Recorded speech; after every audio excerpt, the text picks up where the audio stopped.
Is that the biggest piece that you have of ink, or do you have something bigger than that?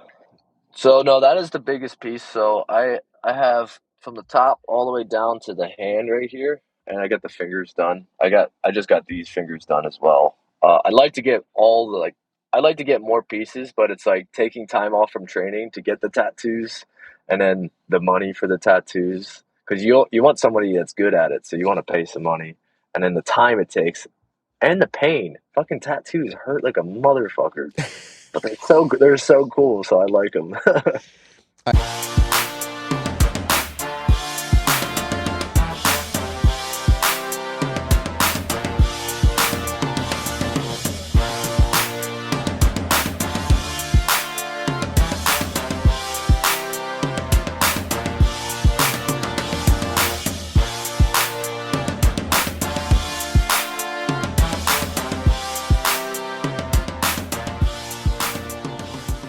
What is up, ladies and gents? It is your friendly neighborhood BJJ podcaster, Rafa Esparza, coming to you with another great installment of the Grappling Hour. How you doing today? I'm doing pretty well. Now, here's the thing. Nobody actually asked that, but I'm saying it because we got to keep this little train moving. That's not important. What I should tell you guys is this. One, thank you for watching. Number two, if you want to support the show, and I love your support, and I really, really appreciate when you guys support our show, we would love it if you become a member of the Grappling Hour community. You can do this in two ways. First, you can go to HY.PAGE/Grappling Hour, and you can become a member of our group there that gets early access to these interviews, which means you see them 30 days before anybody else. And if you really want to support us, you can then pay a few extra dollars on top of that to go ahead and see extra bonus content, extra episodes that aren't available anywhere else, where we do technique breakdowns. We show you some of my match footage. We actually have a new segment where guests are coming on to roast my competition footage because I think it's only fair. And there's no way they're going to be funnier than me, so not super worried about that. But if you want to support it, it's hi.page/grappling hour. Please and thank you. I appreciate that. Number two, you can become a member of our Discord community. We got a bunch of nerds that like to talk grappling, and we take care of them in this Discord. So it's at Grappling Hour on Discord. You can look it up. You can look down the link down this way, but just look up Grappling Hour. And if you ever get that lost, just go to our social media pages. They're all at Grappling Hour, and find it there, because I want you guys to become that in part of that community, because you find out things before anybody else. So that is my information for you guys. Let's talk about our guest today. Our guest today is somebody that I've been looking forward to talking to. Now, granted, I like to sometimes space out these interviews and say, like, why don't we talk after a major jiu-jitsu competition? And he's got some of those. And granted, I was a little sad because our man was supposed to be at Subversiv, and he ended up not doing that. And he wasn't able to do it, but he's got a lot of stuff coming up. And I was like, you know what? I was just really sad because I wanted to see this dude slap some folks at this event. I wanted to see this dude's jiu-jitsu because I was recently at ADCC Open up here in, I think it's Anaheim, somewhere Orange County. And I saw his work and I thought, dude, this guy, he's kind of a beast. He's low key killing people right now. And I think it's good to talk to people like that, because you can see he's on the come up, and you can already tell that he's got a lot on his mind in terms of what he wants to do in jiu-jitsu. And I'm very excited to talk about some of those things, and to tell you guys that he is returning back to Cage Warriors on September 8th. So with all this and more, why not welcome to the very first time on this show, one Bobby Winther. Bobby, how are you doing, sir? How are you? Very well, sir. You look in great spirits. You look very well rested, very chill. And it's very, it's jarring to those of us who have seen your work. You can be very aggressive and violent. So I like seeing this dude very relaxed right now. Thanks, man. Yeah, I like to kind of separate both the worlds. It's like most of the time chill, hope like this mainly. But when I get on the mats and I get in the cage, it's just it's a nice place to kind of let loose and let that other side out of me that hopefully all you guys like.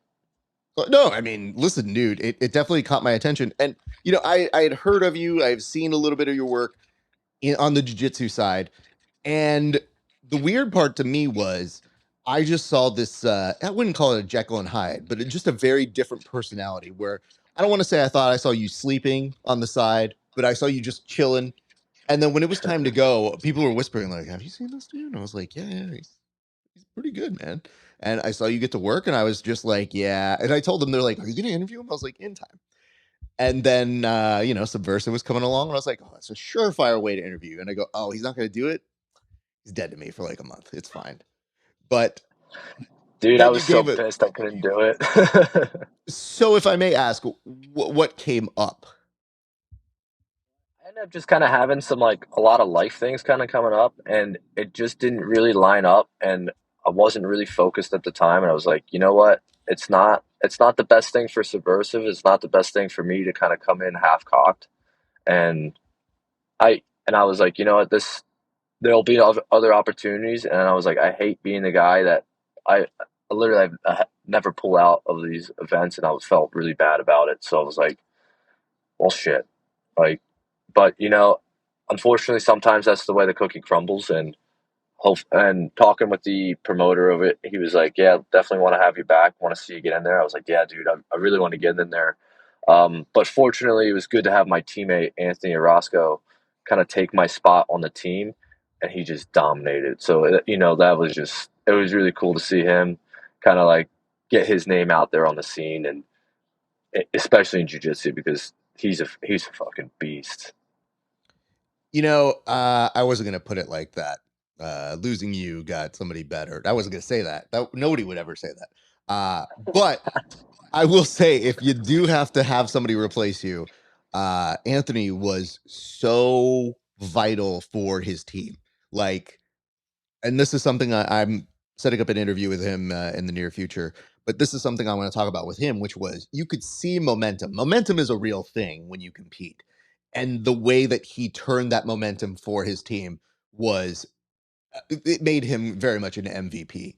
And so behind the scenes, though, I don't want to be too out of turn, but he was very nice, very kind, very professional, and I take note of those things whenever I work behind the scenes on shows because I go, I want to interview that guy. Yeah, I interview people all the time, and sometimes you have to interview these a-holes who are doing well, but as human beings, rank at about a zero level. So when you get somebody who's nice and produces good results, you say, "Who's that kid?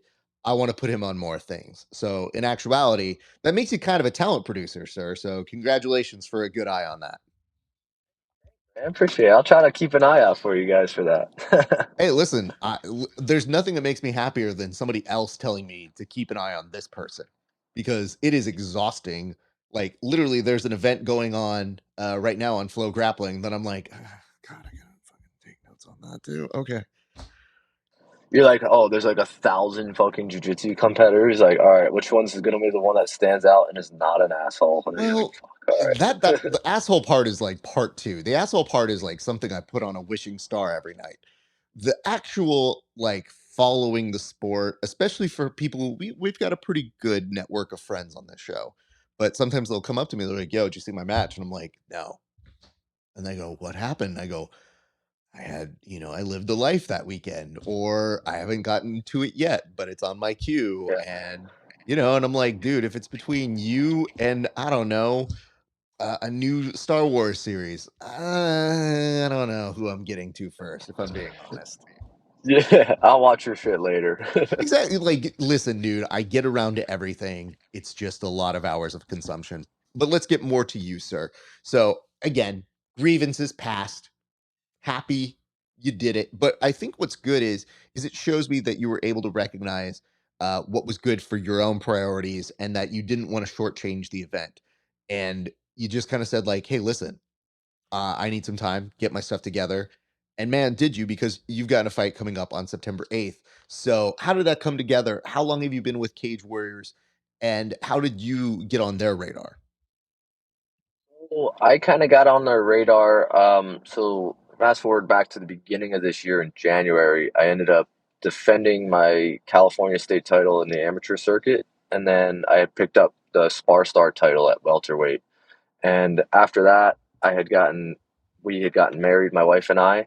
So I was like taking some time off for some competition in like February, March, but I wanted to get back into some Cage Warriors. And one of my teammates was, he asked me to corner him for Cage Warriors in March. So like shortly after my wedding. And after, like once I got there, my coach had like introduced me to the promoter Graham and some of the matchmakers, and they were like, "Yeah, absolutely. If you want a spot on here, let's get you on there," which was super sick. I was like, "All right, awesome." So they offered me and Anthony spots on the show in June. So back this past June, I was cutting down to 155 and Anthony was fighting at 170, and my opponent backed out the week before due to some sort of like medical condition. So I still cut weight. I still went in and weighed in because I was going to be a standby fighter, and I was just waiting for them to fill the spot. Unfortunately, they never filled the spot. Um, so I ended up just kind of like showing up, weighing in, being a standby, and nobody needed an extra fighter. So I didn't get to fight that night and make my pro debut, which really sucked. Um, but the promotion saw that, and I think they were like, "Hey, this guy's pretty committed. He wants to be on this show." Um, and they ended up offering me a 5 fight contract, and it's been awesome. So they got me. So they're trying to get me and my teammate Anthony. I keep bringing him up, but we're like two peas in a pod now. We're trying to get in all the San Diego Cage Warrior cards that they have, and wherever they want to put us there. So the next one for me is September 8th. I have an opponent, which is awesome. I'll be fighting at 170 this time, and then yeah, I've just kind of been training up for that, waiting for that to come, and put the W in our column and just keep moving forward, keep building that momentum like we were talking about with Anthony having that momentum for his team, having the momentum in my career, kind of just picking up these wins as I go along. I love hearing this because, we already put Anthony over, and I want to get past the part where we speak nicely of him, but I want to get this idea that you have somebody that is along with you on this journey. Like, he's young as well. He's on the come up with you. And I can only imagine as a fighter, which tends to be a very isolated career, that, yeah, sure, you have your team, but they're not all fighting. But to have another person like that, that is just as hungry as you, like, what has that meant to you to have that kind of a training partner and that kind of a brother to go through this process? Good man. Like the team we have, like me, Anthony, my other teammate, Alex Trinidad, all of us fighting on Cage Wars, and we have a couple other guys in the gym. But specifically with Anthony, it's been really awesome because like you said, him and I are about the same age. He's I think a year younger than me, but he's super good, super hungry, and just very much willing to take on any knowledge and extremely aggressive, which is awesome. But like you probably wouldn't be able to tell unless you watch him compete. Like if you just talk to him, you'd be like, "This guy's not that aggressive." You go on mats with him, that guy is gonna ragdoll you around, and he's gonna try to hit you. He's just gonna try to finish you the whole time. Yeah, I mean, that secret's out after watching his matches at Yeah. Subversiv. The minute that dude was able to get a few slaps in, it definitely got some of the bigger responses from the audience. And I know this is a hard request, but whenever I'm watching these events, like the first time I saw combat jiu-jitsu, there was a little bit of a fear that it was going to expose how not great our hands are as jiu-jitsu practitioners. And I know that there are going to be jujitsu people who go into MMA, but it is a similar criticism that jujitsu people get in MMA altogether. So you always have that fear. I think now the sport is starting to evolve and you're starting to see those people go, I can do both. That's right. Now I can do it. So you get jujitsu people who normally don't strike going like, I should learn this a little bit better. And you get more MMA centric guys going like, I want in on that. Yeah, sure. I'll hit somebody. I'll slap somebody. That's the same thing. Just no big deal to me.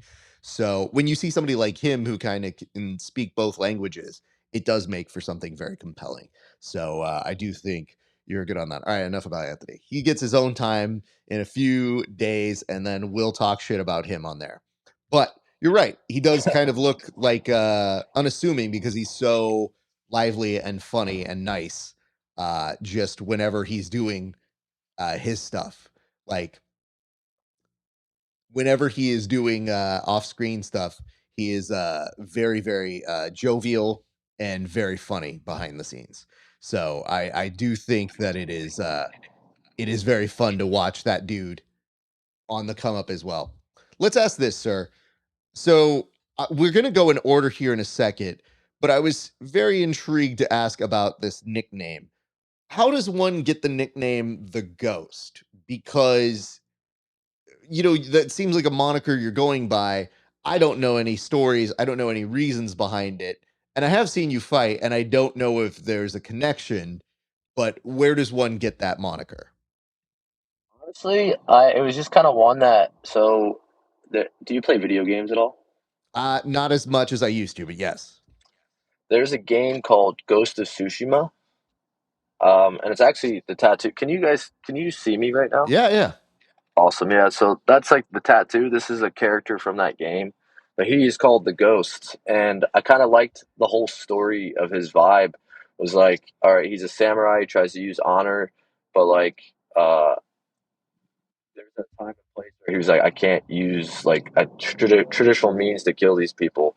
I have to go unconventional, and I have to dip into both worlds, which made him feared about from everyone. So he was very unassuming, very unexpected, which I was like, oh, that's pretty cool. And he was very violent, which was super cool. And I came into the gym and I was like, yeah, I'd like to kind of make that like I was like, I'll go by that nickname. I think that'd be sweet. And then my coach was like, dude, it definitely fits you. Like, let's get it. Like, you get behind them and choke them. Like, they ain't gonna know what happened to them. And I was like, all right, hey, let's roll with it. So we just kind of rolled with it like that. Um, I wish it was cooler than that. To where it was like somebody was like, "Yo, you're the Ghost, dude." I was like, "That'd be sick." But I kind of like manifested it myself pretty much. So it's kind of nerdy. Well, okay, it is a little bit of cheating, let's be honest, because Oh, you're supposed to absolutely. be given the nickname. But I like that because some people get called Shoeface and that's their nickname. And you go, everybody just call me Shoeface, don't learn my actual name. For you, you're like, how about the Ghost? And everybody's like, I mean, he's probably gonna beat us up if we don't agree to this name. So yeah, sure, you're the Ghost, whatever, kid. The extra step and the extra commitment that I see though is this tattoo. Is that the biggest piece that you have of ink, or do you have something bigger than that?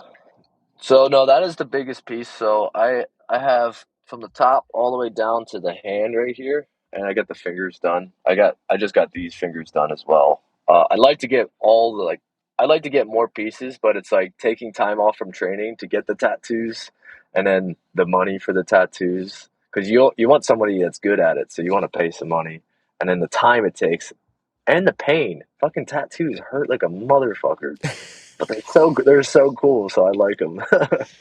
I legitimately had one of my training partners reschedule on me yesterday because he messaged me and said, "Yeah, I was training too soon after my tattoo. I should have taken another week off." And he was showing me like what was happening with it, and I just go, yeah, all right, that's a decent excuse. I'll let you get by Yeah. on this one. But it's always like, he has to explain to me, much like you're explaining to me, where I'm like, dude, I have no ink on my body. Like, good for you guys. But I could never imagine in my brain having something that I want to see every day. Now, that could always change, but in my brain, I'm not like, yo, I need this video game character on this shoulder and I need it to be massive. And people being like, yeah, because if I'm you and I'm telling you like, hey, listen, yeah, you didn't get your nickname given to you, the commitment came from this, sir. So it's there. It's just in a different way. That's all. It's and to be honest with you, I got this that guy before I had even seen or played the video game. I had because I had wanted a samurai. I was like, oh, I like the whole vibe of. I was like, I like the whole story of samurai. I like the whole culture and everything. And so like me and the tattoo artist, like we just went on Google and we're like, hey, which one do you think is cool? He's like, yo, I think this one looks sick. I was like, that one looks kind of sick. Let's do that. And then my friends, because I didn't play video games at the time, um, and my friends were like, yo, check out this game. I was like, oh, dude, that's the fucking guy I'm gonna get. I was like, holy shit, it's a video game. So then I like watched them play it. And I was like, oh, this is a sick story. So I ended up getting like a PS4 and I played it was like all during COVID. So I was like had nothing else to do. And then I like played it and I was like, damn, this is a super sick game. And actually after that, I hadn't really played any video games. Bobby, this only furthers to demonstrate the differences between me and you because you were getting a tattoo of a video game. So I made the assumption you did play it. And here I am being like, oh, you like that video game. All good. You're like, nah, actually, I just saw it online and I was like, maybe that's good. There was a high risk of that video game not being good. And then you having to tell people, like, I think this game's pretty good, don't you? And they're like, nah, this game's trash. And you going, like, nah, I mean, it's cool, right? Like there's always that risk when you don't play it first. Absolutely. And I was like, more so, my idea was like, you know what? I was like, I think this is like a cool samurai. I was like, so it's more so about that than the video game. But I was like, I'm happy the video game's pretty sick because if the video game sucks, then it's gonna be weird to explain this. Well, I think things worked out for you, sir. I do want to go back and do a little bit of origin story. So, for you, where does martial arts find its way into your life? Where do you begin, or are you doing other athletics first? Doing other athletics first. So I had been playing ever since I was a kid, soccer, hockey, and baseball. And then so that was like when I was like before I was 10 and then after I was 10, um I still played those sports. And then I think when I got into high school, so like my ninth grade year is when everything kind of changed.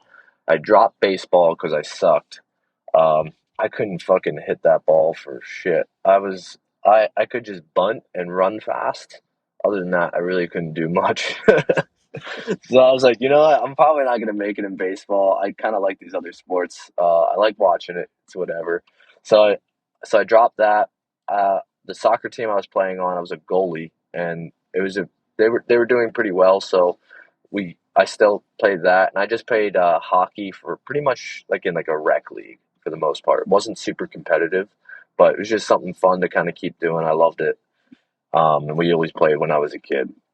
So then I get into high school and I wanted to join the Navy. So I was like, you know what? I better learn how to like swim.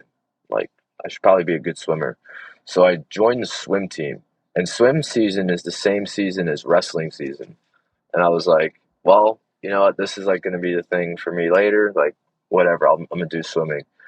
Luckily for me, my uncle, like at the same time, he's been into martial arts his whole life, and he was like he has a black belt in Taekwondo, and he was super into like all of those like early '90s martial arts, just getting into everything. And then he found Jiu-Jitsu, and he was like, "Yo, this shit is awesome!" Like he's like he was a purple belt at the time, and he's like, "Look, if you want to like work with me. He's like, we'll do workouts, and I'll teach you jujitsu. And I had no clue what jujitsu was at the time. And I was like, what?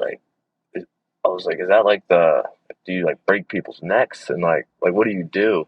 He's like, no, you can break their arms, you can break their legs, and then you can like choke them. I was like, dude, that sounds awesome. I was like, that sounds super sick. So I was like, all right, let me try it. And as soon as I tried jujitsu, I like fell in love. I was like, dude, I can do this to another person. I was like, this is super, super cool. More, and then later as I got into it, I was like, oh, other people can do this to me. I was like, that's fucking scary. I was like, dude, holy shit.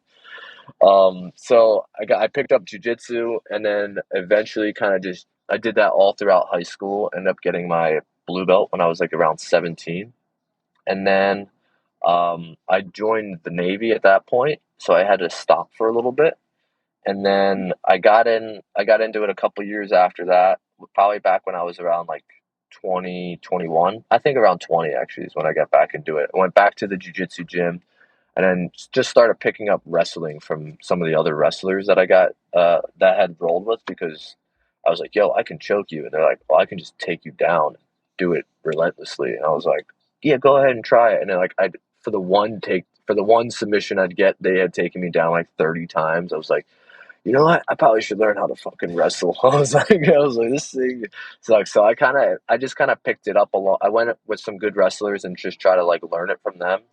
And then I had always been watching UFC back in the day, and I was like just watching like the old GSP highlights. I was like, that's sick. He's fucking awesome. And I was like, you know what? One day, like it'd be really cool to do a cage fight. Like I think I'd just like to do MMA one day. And then so I was like, yeah, let me just try to learn all the martial arts and just kind of start mixing them in. And then when COVID happened, I mean, it was just nothing but time at that point. So I just found people and we just like trained in the garage and I just try to learn things. And then I was like, you know what? I had an opportunity to move out to San Diego, and I knew some people out here that I knew the gym that I'm training at right now. Like I knew them before, and I was like, hey, I'd like to start fighting MMA. Like, how do I do it? And they're like, yeah, just come on out and start training. Um, oh, sorry, before that even happened, I my cousin is really he trains at Henzo Gracie in Philadelphia, and that's originally where I'm from. So my whole family lives up there, so I'd make a lot of trips there. And I told him I want to fight MMA, and he would always let me come into their gym and train, and they were always super nice to me. That's Daniel Gracie's uh, whole fight team, and then like their whole jiu-jitsu program. So I rolled with them a bunch of times. And like, oh yeah, dude. And my cousin told them that I wanted to fight MMA, and they have like a good MMA team. It wasn't just like a bunch of like people that decided they want to do MMA. Like they're legit. Like they had at the time they had Sean Brady had just gotten into the UFC, and Pat Sabatini had just gotten signed. And since then, they have had so many different people, a bunch of other people get in there. They have Jeremiah Wells now. They have Joe Pfeiffer. There's a few other guys I know I'm missing right now off the top of my head, but they were all super cool. And I had sparred with their guys, and I remember just like sparring. I was like, "Holy shit, this is good!" But I was keeping up. Wasn't like doing super well because these guys have always been training, and the coach was looking at me, and I had done well against one of their better guys, and he was like, "Hey, how many fights do you have?" I was like, "I don't have any fights. I've never fought." He's like, "Why not?" I was like, "I just never had the time or opportunity to do it." He's like, "Dude, you should definitely fight." And then that's when I knew I was moving out to San Diego. I was like, "All right, I'm gonna fight." And since then, just started picking it up, competing a lot. I want to compete a lot more no gi, just because I was already really into jujitsu. So I was like, yeah, I want to get fit. I like if I'm gonna do well, I want to get good at jujitsu, and I want to continuously compete with these high level guys. So that way, that can only benefit the MMA game for me, and vice versa. All right, you covered a lot of ground here, so I do have individual questions based off of what I consider your Taylor Swift eras because you just went through you got us from high school all the way to and that brings us to now and I'm like, "Hold on. I've got tons of questions on what happened here." Let's go to the first one, which is this. So I can relate to the idea of being young and having soccer conflict with wrestling because that was a huge problem for me out here in California. I had some interest in it. I was like, oh, yeah, maybe I should learn wrestling. But if you're a brown guy in California, you're doing soccer. There's not a choice. You just go, I better learn this. There's no choice. And to be fair, it's the only reason I wasn't obese because soccer gave me good running. And man, I was playing halfback and there's no stopping at that point. You're assassin. You have to run everywhere. Yeah. Having said that, what was prompting you to want to go to the Navy? Because I could understand learning swimming to do that. But what was like that impetus? What was that kind of motivation to wanting to do that? Because that's not necessarily in every athlete's path. Yeah. So my brother is a Marine. He's a Marine, and he's about 4 years older than me. And I think just ever since I was a kid, I always felt like that was the path I was going to go through. I was like, at some point or another, ever just for some reason, ever since I was a kid, I always just thought I was like, yeah, that's going to happen. That's what I'm going to do. And then when I got to ninth, like when I was like about 14 or 15, and like I was like, I should start seriously considering like what I'm going to do after high school. So I'm not like people who just don't have it like don't have like a plan going forward. And luckily, my brother had already gotten in the Marine Corps, and he got a Bronze Star with Valor, and he deployed to Afghanistan a couple times. And I was like, all right, I'm doing that. But I was always super interested in medicine, so I was like, well, I want to do like I was like I like the Marine Corps thing, but I was like I like the medicine thing, so the Navy's like the route to kind of go for that too. So Understood, understood. What do you feel, because again, this is something that is unique to not a ton of experience for other MMA or jiu-jitsu athletes.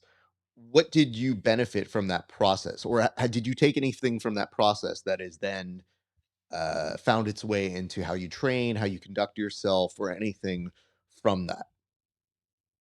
uh, more like I think just like discipline, if anything. Um, Because and I think a lot of athletes have that. Like, I don't think you necessarily need to go to the military to find it, but I think the military definitely instills some sort of discipline in you. So where you're like, so for instance, like now I can be like, all right, my goal is to be the best MMA fighter in the world. Now, hopefully, I'll have the discipline and like the regimen, like and discipline to put myself on a regimen and stick to it, so that way I can achieve the best version of myself as a fighter. Very cool. All right, let's go back. We're also going to circle back to this other idea, which is you very quickly got to this point where you were like, and then I just wanted to fight. Now, I could connect a few dots here. Most people don't just do 2 days of jujitsu and then go, you know what? Fighting's happening. That's what's going on here. So let's start with this. This is a question I like to ask people. There's two that actually go on this on the jujitsu side. Do you remember your very first class? And if so, what stuck out to you about that experience?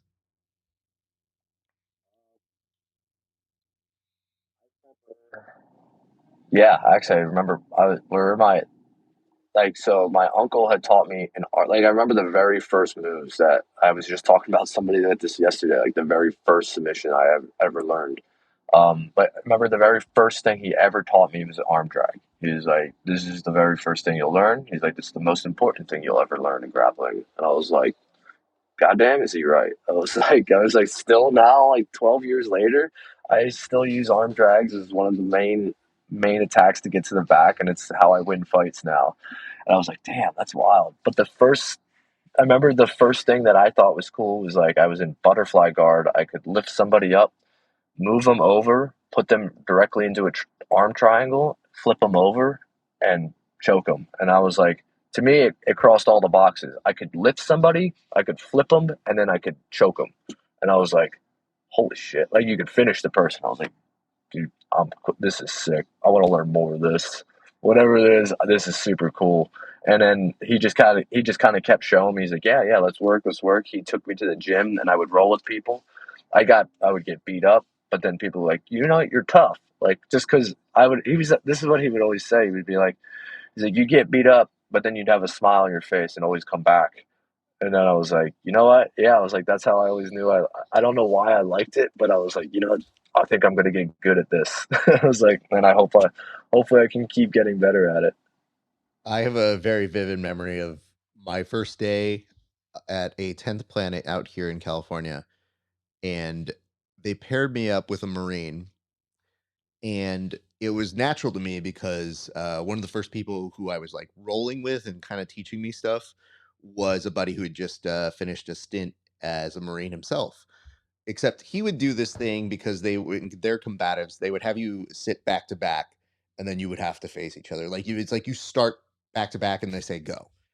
And to me, I was like, "Oh, that's how we do this." So literally when they would start rolling, I would like give my back up to somebody and was just like, "This is what we do, right?" And they were like, "This dude is dumb. Like he is completely not going to be good at this."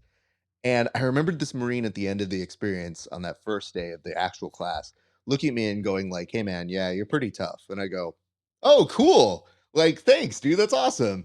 And then he rationalized it where he's like, "I spent a lot of time trying to choke you and I couldn't." And I'm taking this as a compliment. I go, "Thanks, man. That's really nice of you to say." And then he goes, "It's just because you have a giant head."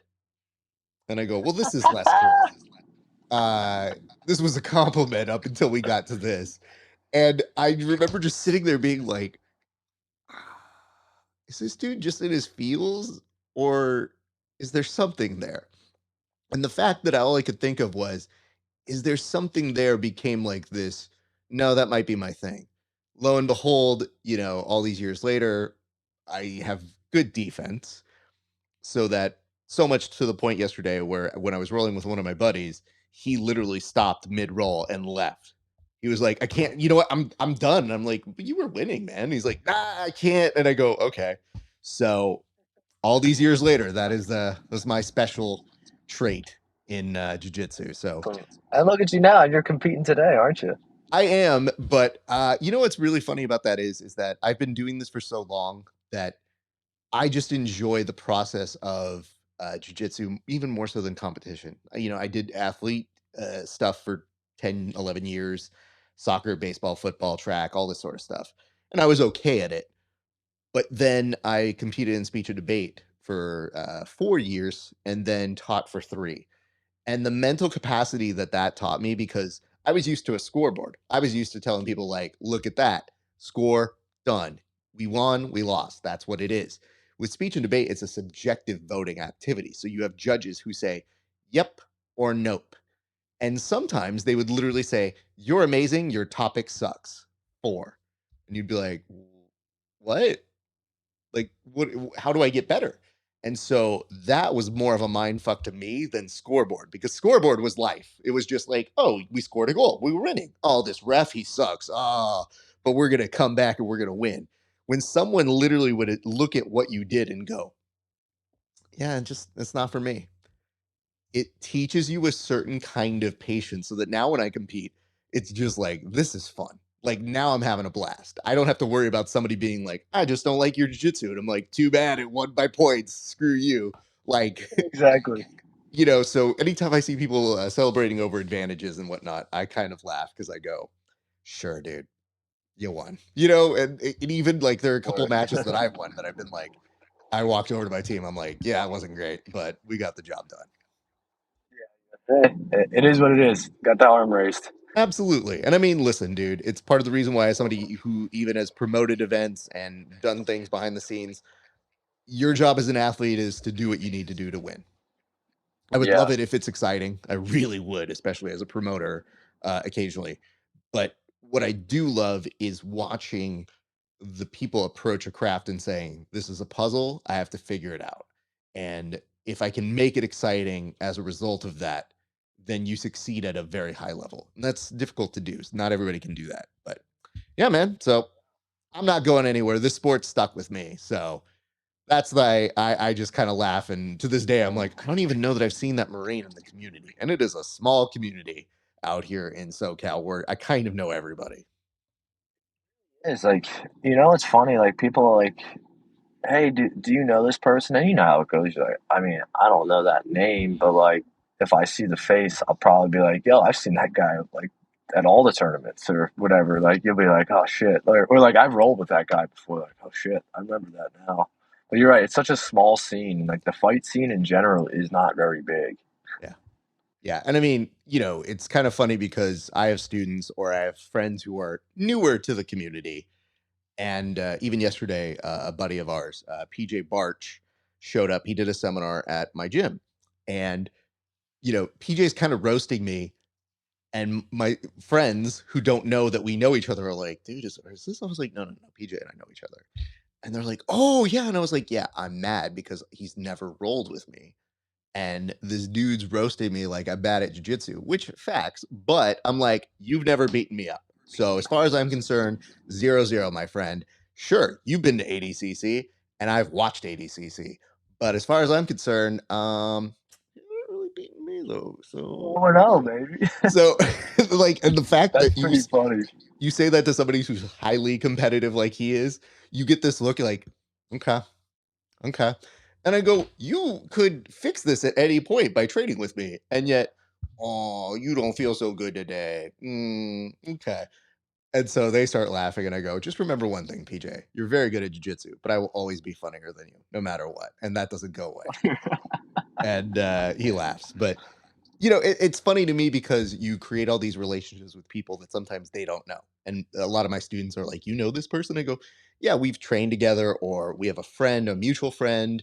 And especially in SoCal, like you mentioned, like today, I'm going to see people. I'm going to see my friends at some point. Yeah. One of the guys in my bracket is somebody who we've competed against each other before, and we've become friendly since. And so I'm like, you better advance so I can beat you up, man. Like, I don't want to have to not beat you up. Like, specifically, I want to match with you. So, yeah, it's a very nice and growing and beautiful community. Well, friends, because I've I was like just training with PJ on Wednesday, um, and we've been trying to like stand up like some like every Wednesdays and stuff, trying to get work in like at least once a week and stuff. So it's been good getting like rounds in with PJ because he's a fucking beast.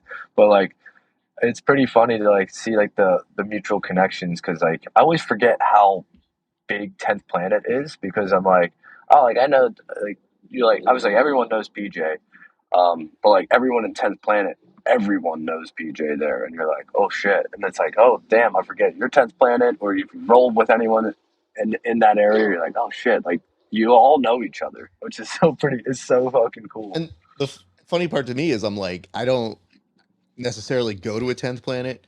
My gi school is a Jean Jacques affiliate, so we're cousins. And the gym I go to for my no gi, they are branched under Casey Halstead. So again, cousins. So it's all within a similar family where you just go, yeah, dude, just do jujitsu and don't do politics. Just enjoy what you're doing. And, that's why when I see you working with PJ and I'm like, must be nice. You must be getting a lot better. Wonder what that would be like. And it's only going to continue furthering it along. But I also noticed that you're training with Adam Bradley. And I've noticed, man, he's another guy on my radar that we just time and place hasn't worked. I can very easily do a virtual interview like this, but I know my man likes beer and specifically craft beer. And we do a certain interview segment where I take guests to a bar and we do an interview there, and not everybody drinks beer in the sport. So when you get one of those, you're like, I'd rather do that with you. So even when I saw him, If he you ever was want to just like, drink beer, I'll get you. okay, oh, okay. Well, see, here's the good news. Now we found more commonality. I have to ask, what kind of beers are you specifically drinking, sir? Well, I wouldn't say I go super like I'm probably not as like into craft beer as much as I probably was before. Like I'm not really into IPAs or anything, but I'm definitely willing to try some of like the I'm definitely willing to try like new beer if that makes sense. Like I'm definitely willing to try them out. I can definitely drink a lot more lighter beers and shit. I definitely like drinking some ciders and shit. Those are awesome. Look at you. Look at you. See, that's a I guy drink who a is seltzer. I like drinking seltzers too. They're awesome. this is a dude who is very secure with his manhood, coming on a show and being like, I love me some ciders. And I'm like, fam, I don't know that we want to. No. I'll be honest with you, man. I'm huge on ciders as well. I just like to tell people this. I am willing to try most beers.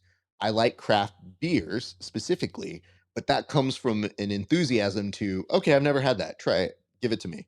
And in doing so, some of the best beers I've ever had have come from that. But I also recognize, I'm like, dude, I did school in Illinois and Kentucky for 5 years altogether. I know what it's like to drink on the cheap. Like, I know what it's like to get the light beer and be like, I can have 50 of these and I'm fine. Like that stuff now to me, if I were to have any light beer, I'd probably be like, dude, this is water. This is nothing to me. It always just depends on what the goal is for me. Like if I'm trying to drink a lot, I'm definitely not drinking a shit ton of craft beers. That thing's gonna make I'm gonna be done after like two of them, and I'm like my stomach's so full. I feel like I can't do anything. This is what you don't know, though. This is the what I like to call the greater balance of life. Is that I do know if we did go to get beers, tough dude, great jiu-jitsu guy, in shape. The one time being in shape sometimes works against you because that body fat being low means it's not absorbing anything. So when I go drinking with other athletes, sometimes they're like, "Oh my god, Ref, you're way better than they are. Like you look way more into it, or you look way less drunk than they do." And I'm like, "Oh no. This is where this comes in. This is why, I don't have their abs. I don't have this, but you know what? This is coming in clutch right now." And I'm like, and I don't drink like an idiot. I have too many of my friends that just literally like sip. And I'm like, did you enjoy any of this? The whole point is to be social and enjoy yourself. And they're just like, I gotta nah, the goal taste was to get drunk, dude. Sorry. it. Yeah, it always depends on what the goal is. Well, you know what we can do here? Let's say this, because we're not done yet, but I will put this on the card so that way maybe extra motivation here, sir. But let's say you get a win in a few weeks. Why not make plans for us to do one of these in person? And we'll go to a bar and we'll do the bar interview or the interbrew, if you would, that we tend to do for the show. We can just schedule it because I'm definitely going to get the win. So Hey, listen, let's make it happen. you know what? Here's the thing that worked exactly the way it's supposed to. The interviewer is always supposed to be like, objective. Yes, there is a fight. Yes. Yes, you could win, likely will win. And you're just like, fool, just tell me the Saturday or tell me the day, and I'll be there after Be that there. We'll fight. be there. Beautiful. We will make that happen. I'll see if I can maybe schedule in. We'll do a roundabout, maybe some training, and then going to do that. All right. Let's get back to where I was here. The second question I have for you is this. You mentioned a passion for it. You mentioned getting some recognition from the people that you were tough. But there's one thing I always ask our guys when they come on the show, which is when did you know that you fell in love with jujitsu? So, granted, you had a family member who was able to show you stuff.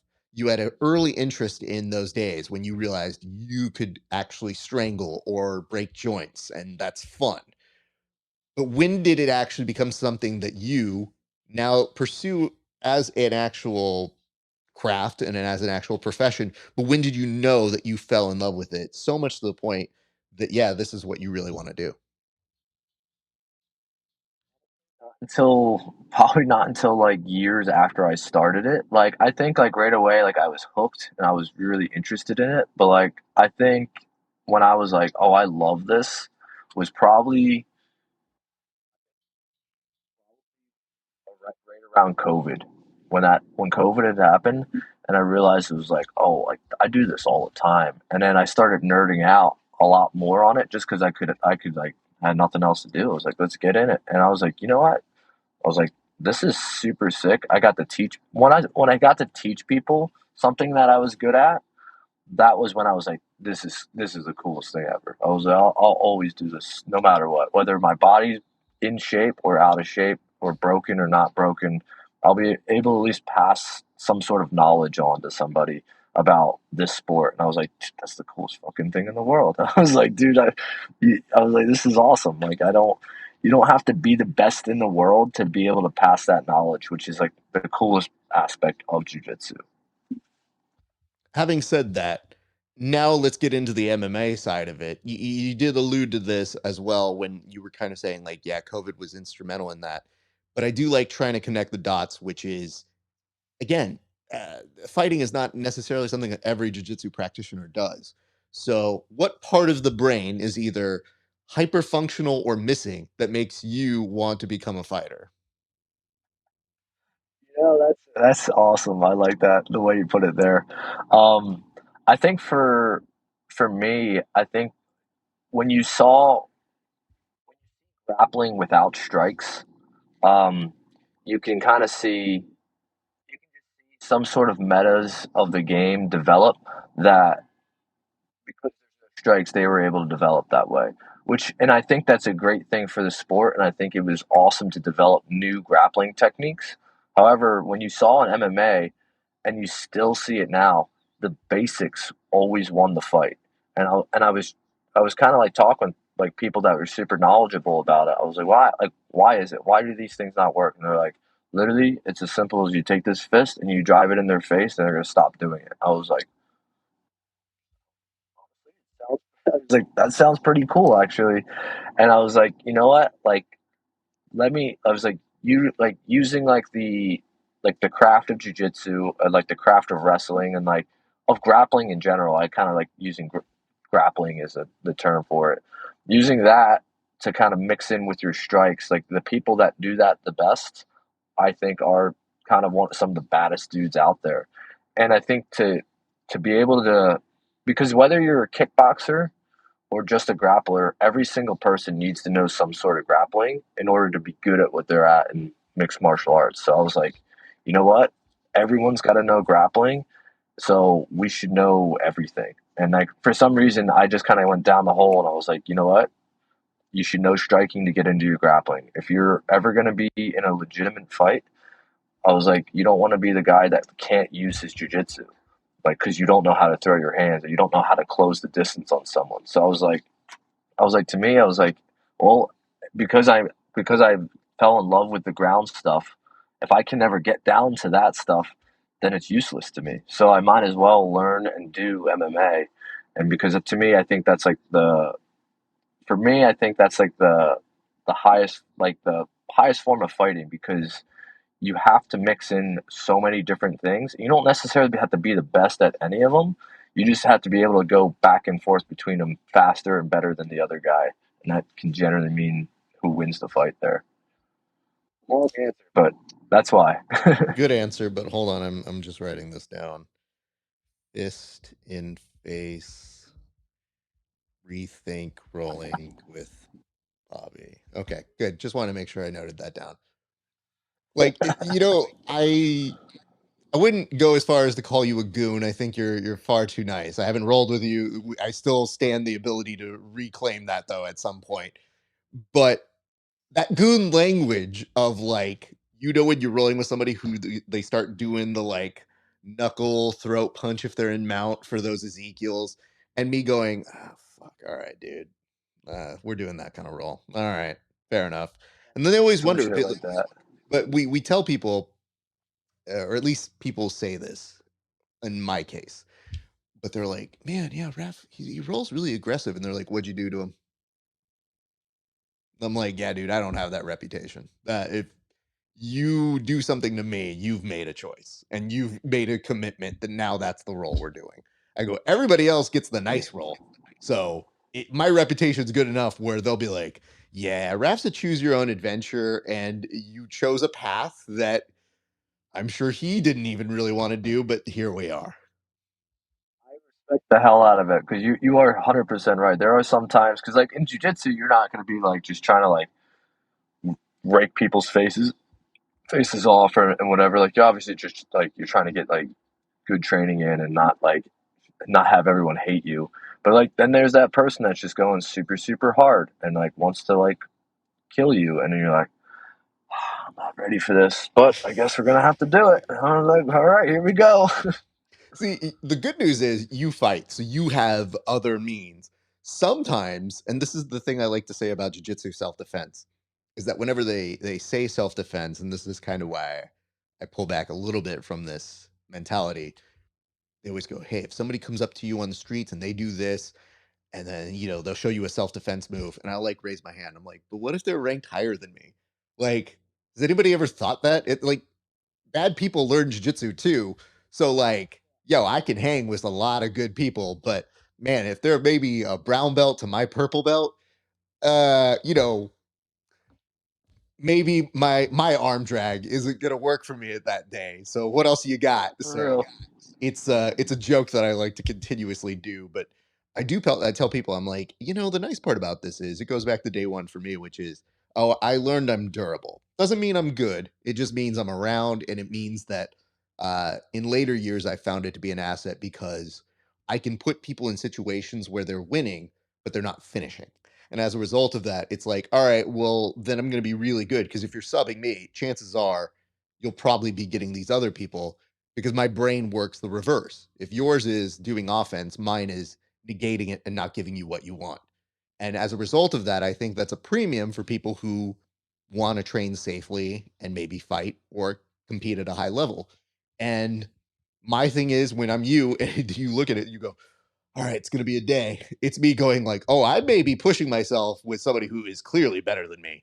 And the good news is I just learned cheat codes very quickly to be like, well, all right, everybody's susceptible here. So heel hook city it is, even though we didn't agree to that. But if they have done violence, then I must choose my go-to weapons. If they choose violence, I must up the ante. I must go more violent. And I mean, the only problem is that my violence tend to be very strategic violence. So it's usually just like, all right, dude, I'm doing this for the least amount of time that I want to at this point. So now I'm literally going kill shot, and then the second I'm back in this. So I would ask this though. So you go from Philly to San Diego. You did mention that was something that you were looking to do. When about did you move? And it looks like you are training under Barrett Yoshida at the arena. Is that what you consider a home gym now, or what is a home gym to you, sir? So actually, I was living in Virginia Beach back in like 2020. And then I would commute back up. I would just, my family was in Philly, so I would just like go up there a lot, and then I would just train while I was up there. So it was only like a 5 hour drive. But I moved out to California 2021, and Barrett was the head coach of the arena, and that's where I started training when I came out here.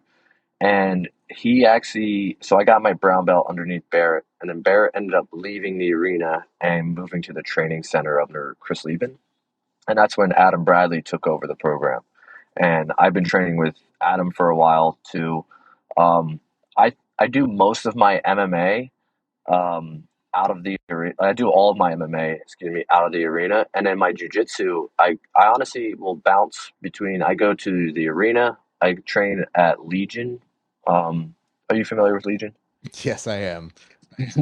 I'm not sure. Sometimes I was like A I figured longtime everyone friend of the knows show Legion. and all Yeah. around goofball, Keenan Cornelius, and his merry Yes. band of morons. Because here's what this is why I know for sure. So you definitely know these guys. I know them, and what's funny is there was a competition. I won't say which one recently, where I saw one of the guys at Legion, and one of the other guys was missing, and I said hi, and they looked at me. They're like, "What do you want?" And I go, "Find him." And they go, "Okay, Raph." And it was like, "Thank you." And they knew. I'm like, I could probably get in contact with them myself, but I know they're gonna put me on silent. Go find them. And they're like, okay. And they very kindly did it. But yes, I know those goons. Keenan is a longtime friend of the show. And this is exactly the phraseology I used. When I realized where you were from, I was trying to put it all together. I was like, where does he train from? And I saw that you had like a Legion shirt on. I just remembered saying to them, because I knew of your work, and I go, that's not fair. We shouldn't get him. And they're like, why? They're like a good school. And I was like, yeah, but they just have too much. They get this big, beautiful space, a beautiful training facility, not like any of us grimy gyms. Like Keenan's got like one where you've almost got the three shells in the bathroom, essentially. Like Demolition Man, three shells. You've got all these different things Yes. where I go, like, dude, their gym is really nice and beautiful, and they have really good instructors. So yeah, they don't deserve this guy. Nice. Yeah. Well, to be honest, I left. I was already training a lot with Keenan, Mija, Sloan, Brayler, and them, and J Flow. They had invited me over to the classes, and I would train. I would be training with them 2 times during the week, and then I'd go to their open mats on Sunday. And that's about the schedule I do now. And that's where I kind of met PJ through there, and ended up training with him. And I had met Adam already, like he was already at the arena. So him and I would go over to Legion and train a lot too. So we would all kind of go over there, hit a lot of like comp classes with each other. So I was like, all right, I put them in my like regular rotation, and then oh, I usually do a lot of work with Mike Perez uh, out of Atos. So him and I, we usually just do privates. And one of my homies, that's actually where I just came from. I was just working with Mike. Me and one of my homies, we were just doing a private in there, and I've been working with him ever since I moved to San Diego. Honestly, he came into one of Barrett's classes. I remember he like had guillotined me, and I was like, dude, no one's really guillotined me in like a long time. I was like, what the fuck? I was like, I couldn't get the fucking guy off me. And I was like, whoever you are, I was like, oh, I was, and then I had put it together. I was like, oh, Mike Perez, and I looked. I was like, holy shit! I was like, absolutely. I was like, and I had wanted to get work with him. He's super nice and everything, and he was like, he taught me a lot, and a lot of the game, a lot of the style you see me do in ADCC, a lot of that is actually from Mike. That makes sense. And yes, he's another longtime friend of the show. You're basically giving a checklist of all the people that I'm like, yep, that goofball. That makes sense. Yep, this one. Yeah, And he's the man. They're all the man too, but they're all funny, which is super cool. yeah, I mean, there is a reason we all at least are familiar enough to get along. Mike is somebody who has messaged us nonsense and been funny and does that every once in a while. I want to say we get like this random message from him, and I'm just like, oh my god, I haven't heard from him in ages. And I think there was a time where he's like, you need to put me on your show, and I was like, what are you doing? If you got something to promote, I'm obviously going to put you on. I was like, but what do you mean? Don't yell at me to put you on the show. I'll put you on the show whenever I want. And he's just laughing and he's like, okay, great. So he is so severely underrated though. It's so funny because there are these guys who, especially in our come up, were very instrumental and very flashy, and you are seeing elements of them in different people. So, like, there's going to be a chain of people who are like Andy Varela. They're going to be a chain of people who are going to be like the Tackets. You're going to see all of these different chains of people. So that's why I tell people whenever I go visit their schools and I visit my friends, especially if they're the instructor, I go, I felt your minions. They're like, yeah. And I go, they're very much like you. They've stolen these things from you. And they go, yeah. And I go, yeah. Or if I go and it's like a close friend, I'll go, so were you guys going over Mount Escapes this week? And I'm like, yeah. And I go, I can tell. Okay. They're Yeah, learning very well. Good job. yeah, So like, you're doing I good. You're doing something right. yeah, I'm like, but they'll know exactly, like, I'll know to a T what they taught. And I'll be like, you went over that this week because that's all I saw them trying to do. Now, granted, it opened up other things, but like for what they were doing, it was pretty good. So I have that as a dumb skill. That is very cool. So I guess as we're kind of circling here, and we are kind of learning a little bit about the people, the folks that all that sort of stuff. And what I do like about you guys all getting together is you have put together this group of super friends that every time I see that training picture of all you guys together, I go, yeah, it's a really good room. So I hope that you guys continue to do that and you guys continue to go. But I would be remiss if I didn't ask you about your competitive jujitsu goals. You were mentioning to me through messages that it is hard to match you up. And I agree. And I know that you doing more of the ADCC competitions, that opens up opportunities. But like to those people out there, what is it that you want to do in the jiu-jitsu competition landscape? Because it seems to me that you're balancing it with your MMA, but what are you going forward looking to do on the jiu-jitsu side? Honestly, I getting to ADCC, winning gold at ADCC, like that's how I think for me solidifying like a presence in the game. That's the best way to do it. Um, I'm always down to do like the matchup shows, especially against like high level guys like a submission only series. I went against like Chris Wojcik like three fucking times now, and I'm like, Jesus Christ! Like to get a look from him three different times in a competitive spear is super good. But like at the end of the day, like we're all edging to get that ADCC run, and we all want those medals on at ADCC. We all want to be number one there. Um, but it's just gonna take time and a lot of work. But like, really, it's just gonna. I think it's just gonna be like that person that gets hot and gets good that one year, and like really just sends it. And I think for me, ADCC is a rule set that I can take into MMA very well, and that's why I think that's why I'm like competing and like really trying to be heavy on the wrestling, heavy on the submission threats, back attacks and everything because I think they just translate well. Whereas like some of the submission only rule sets or maybe like some like no time limit stuff. It, not that it's not good or that it's not beneficial, but for me, it doesn't really play into that goal for MMA. I feel And that. I'm always down to do them, and I'm never like as if it's a good competitor, it's like a good look for me to kind of hit it, and the timing works out well. Have to get me in there. Just another round is awesome, and another look with a great competitors. You just can't get enough of those. Like anytime you can get on a show and hey, to get on the show and compete in front of people is very nerve wracking. But like to do it with like a high level competitor that you're going against, like someone that can beat you, that's awesome. And it's like to get enough of those, like you can't get enough of those. Like that'll only benefit me for MMA, for for the ADCC runs, like any of them. That's what's up, man. And I would agree. I can tell you this. I love no time limit stuff. The problem is I'm also a TV guy. I'm also a play-by-play guy. So on the TV side, on the producing side, it's hard to translate that to home viewers.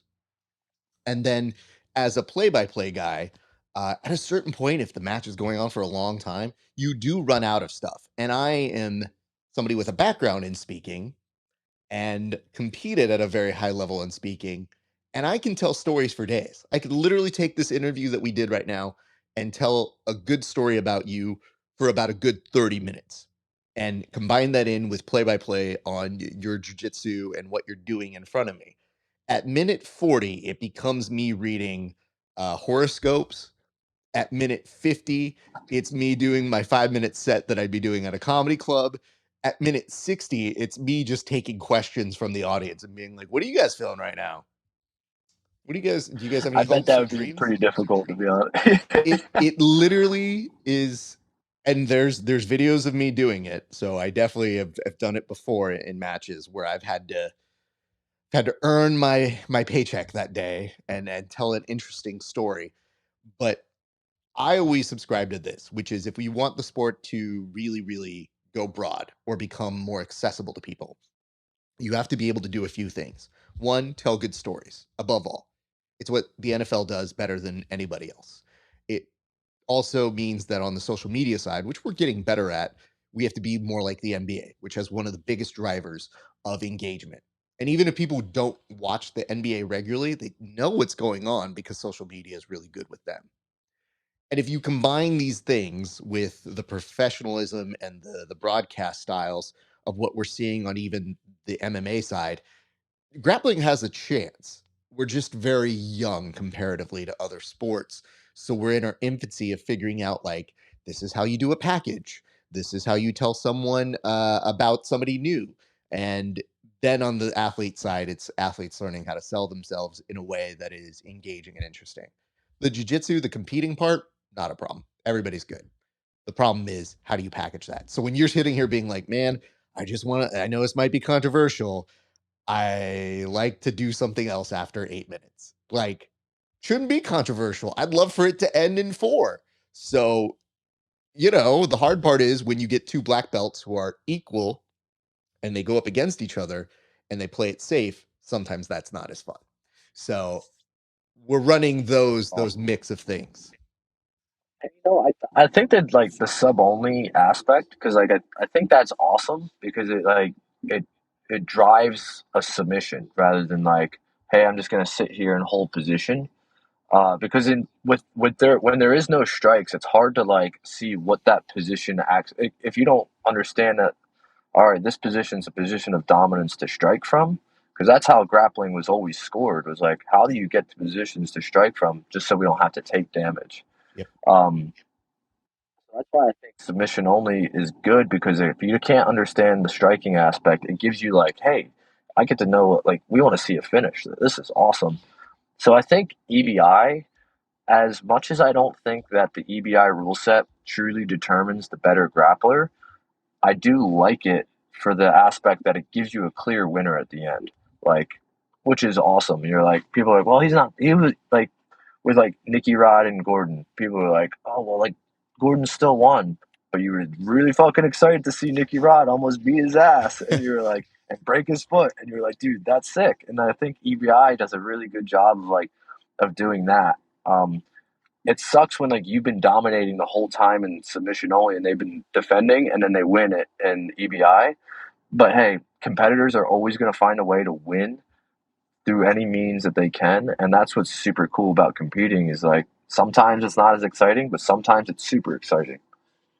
I don't know what you're talking about. My whole MO with you is just going to be survive. And then I'm going to come out and I'm just going to like raise my hands if I get out by 2 seconds before you and be like, I don't know. I'm way better than him. Everybody knows that. You saw it. Don't look at the 10 minutes. Don't look at regulation. We don't need that. Yeah, don't do that. But I told people this is the way I equate it because we've interviewed so many people over the years, and athletes are very well trained, as they should be, to win or lose, right? And when it came to EBI, sometimes they'd be in their head a little bit and they're like, oh, I lost that. And I'm like, by ride time. Yeah, in theory, that's it. But nobody thinks you're lesser at jiu-jitsu. The reason why we do it that specific way is because I tell people it's a TV thing. We gotta move. Show's gotta go on. We can't stop an entire tournament for a prelim. We have to make it to the main thing, and we're gonna lose viewers. So initially, when I would see EBI overtime, I remembered being like, I don't love this, but it is a means to an end. So for that reason and speeding it up just a little bit more, and we've refined it. Because even when they said, oh, it's a 2 minute period of overtime, I go, I don't love that because I want to see them get out.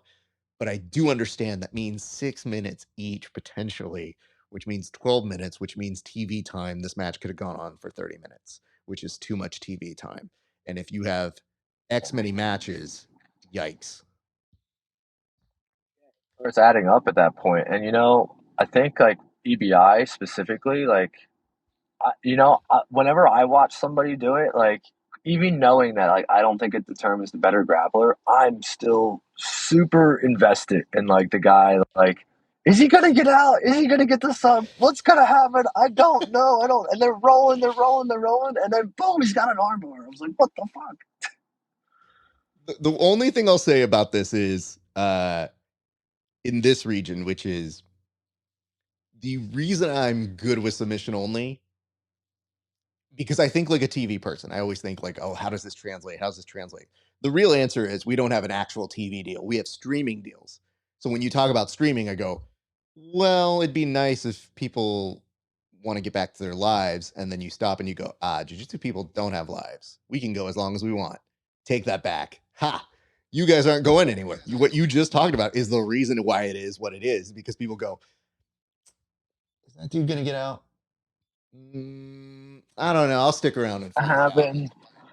happened. He did get out. Okay, now what? So you kind of have that as a pot committed sort of sense to it. So yeah, that is definitely a part of it.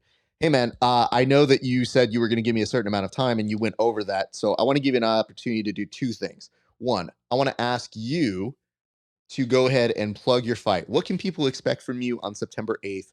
Cage Warriors, tell us your selling point. Tell us why we need to watch this, sir, because we talked about having to sell ourselves. So now I need the ghost to emerge, and I need the ghost to tell us why the hell people should be tuning in on September 8th. Cage Warriors, sir. Absolutely, man. Tune in because kind of what I bring is nonstop action. It's not going to be a dull fight, and I'm always going to be putting pressure in there. I'll tell all my opponents that I'm going to be right in your face. I'm going to be on you the whole time, and I'm always looking for the finish. I'm not the kind of guy that's going to sit out there and dance and try to point out right here. Um, there's aspects of the fight that you might have to do it, but honestly, bro, when I'm at there, the whole time I'm edging for a finish. I'm looking to finish this fight. So that's the best way to watch me. Anytime you watch any of my grappling, I'm always looking for the kill. I'm looking to pass hard until they can give me a submission. Um, but yeah, that's it, man. Come and watch my fights. Buy some tickets if you guys got my Instagram. Links in my bio. If you guys are in San Diego, if not, it'll be on UFC Fight Pass. That's what's up. And last, I always like to give people an opportunity to shout out their team. Obviously, nobody does this alone. So I want to give you an opportunity. And it sounds like you have a laundry list. So do whatever you need to do. You got the time. This is a sub only format. You got as much time as you want to shout out to people. But feel free to give a shout out to all the people in your camp or your sponsors that are helping you to make it so that you can be the best version of you on September 8th. Let me do the sponsors first because I think I always forget to do the sponsors, and I'm like, fuck. I forgot to do the sponsors. I just got a bunch of new ones too. So, Defense Strategy Groups, and Freebird Coffee. Actually, that's the hat and the shirt I'm wearing right now. Freebird Coffee. Um, Juju's Kitchen. They supply all my meals for me. Elevate is like those breathing strips. They decided to sponsor me for this camp as well. Guam Nutrition is my nutritionist. He supplements my nutrition and all of my supplement. He sponsors my supplements and my nutrition. So shout out to all those guys. Those are part of the team. Donna is my manager. She's been hooking it up with getting sponsors for me on all of those. If I'm forgetting any, I'm sorry, Donna. I fucked up. Um, and then shout out to my team, my MMA coach, Vince Salvador. He's the head coach. He's the mastermind behind everything, kind of where to get training. He's the one that has put my striking into my grappling and made me an MMA fighter for what I am. All my training partners at the arena. We got Alex Trinidad and Anthony Orozco who fight on Cage Warriors as well. A lot of other guys in the room as well. Um, and then shout out to all the guys at Legion. Um, Everyone, Keenan, Sloan, Miha, J Flow, Brayler, everyone that goes over there. PJ Bars, shout out to him. Shout out to Adam Bradley specifically for fucking taking over the arena and kind of making it possible for us to get out to all these gyms over here too. And then shout out Mike Perez. He's a fucking man. He's been working with me for like the last 2 years now. Damn, 2.5 now. But yeah, if I shout out to everyone that trains with me, but I like to give those guys the shout out specifically. That's what's up, man. Well, listen, you were exactly as advertised. And even though I had seen your fights, because I do occasionally do coverage for Spar Star, I'll do photos from them. You had crossed my radar then, and I said, all right, I'm going to keep tabs on you. And then I saw you at ADCC Open. I said, man, he's making good on the competitions that I've seen from the grappling side as well. And then I just thought, I was like, it's a matter of time before we see each other and do one of these. So I hope that you know that your work has not gone unnoticed and that you have been very consistent in what you bring to both MMA and Jiu-Jitsu. And I'm very excited to see what the future holds for you. And the fact now that you have so many similar friends, I know the type of work that you are putting in, and I know the type of training that you're getting. And I think that that is a very good thing to kind of use as a precursor for there's very bright things ahead for your future. So I'm glad we were able to do this interview today. You're good people, Bobby, and like I said, we'll make plans for after your win. We'll grab some beers. I'll make sure to call you an Uber because the body fat, especially when you've cut the weight, you're probably going to be a little loosey goosey, and I want to make sure you're okay, man. I want to make sure you're safe.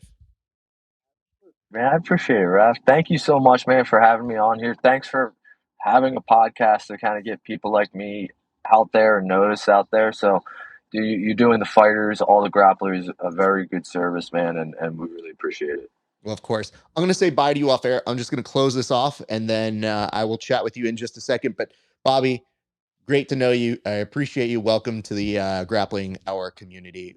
We will talk with you soon, sir.